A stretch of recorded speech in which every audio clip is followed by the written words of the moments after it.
څه وایې؟ لالا چیرې ده؟ لالا نسته په کور. دا چابیانې به لالا ته ورکړې، دا د دوکان چابیانې دي. صحیح دی. یو بله خبرې مو وروه. ما لالا ته به څه روایې نوی ګاډی دې کړی ده، دا سیټ ته دروه پلار کې مه دروه، زه موټرسایکل راولم، چېر به که وال سو بیا به هغه دا رنګ جن واوړي، لالا ته ویل چې سیټ ته دروه داسې مه کوه.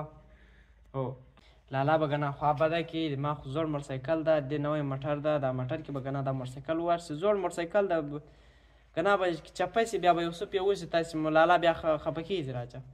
شه ده شه ده ته ورځه.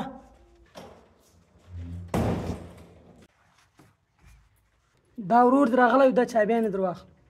شه عبدالهادي راغلی و. شه بیا څه ویل؟ سپت خیم کې دړه دړه خبرې وکړې، د کړو نه وې. څه خبرې وکړې؟ څه یې وویل؟ دا ګاډی پلار کې مه دروه، هرې ورته پلار کې ولاړې، ما کور له څنګه رنګونه وایې، تمام ورځ دور دوی رخصت کړی، زه ورکړی دی. شه موټر دا مطلب د ما په موټر باندې سوځي؟ هو دی سوځي پې، دلته لاره کې مه تېروه، رنګونه مه وه، سیټ ته یې دروه، کډم مډخه کې وهمه، موټرسایکل کې وهمه.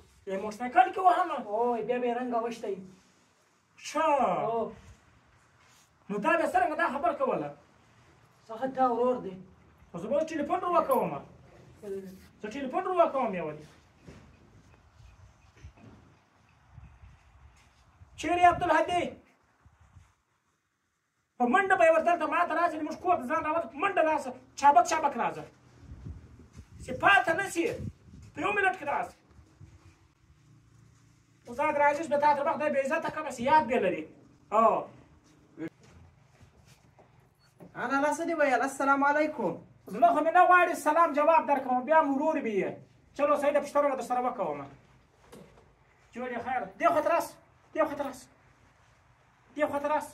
څه ویل ټلیفون دې راوښوی؟ تا د تا ورندارې ته څه ویلي وو؟ ولې دا ورندار دې ویلې ادرا ته ویل دا موټر دې ما په کور تر مخ نه دروي، او دا موټر کې بله ورته ودرو، زه موټر متوم تاوان رسوم، دی ما ته خار پرې راکوي په موټر باندې، د ما موټر نشته، د ده موټر شته، دی ما ته ولې خارونه راکوي، بل وخت ما د کور له څنګه نه ودروي، او نور دې دې ته ښکنځل هم کړي. ما خو ته ورور ګڼل یې، ته خو ډېر بېکاره سړی وختې، تا د ما په دنیا نیت بد ده، د ما په موټر دې نیت بد ده. لالا ما داسې نه دي ویلې، دا خو کیمرې لګېدلې وې، ته کیمرا وګوره. بیا به هغه دا رنګ جن واوړي، لالا ته ویل چې سیټ ته دروه داسې مه کوه. هو لالا به ګناه خوا بده کړي، ما خو زوړ موټرسایکل ده، دې نوی موټر ده، دا ولې د ظالم بچی اوس به د ګرد د یو پلار زمن په غله کې سره اړول، د تا له حوله د درې وړه ښځو له وجې کورونه ماتېږي.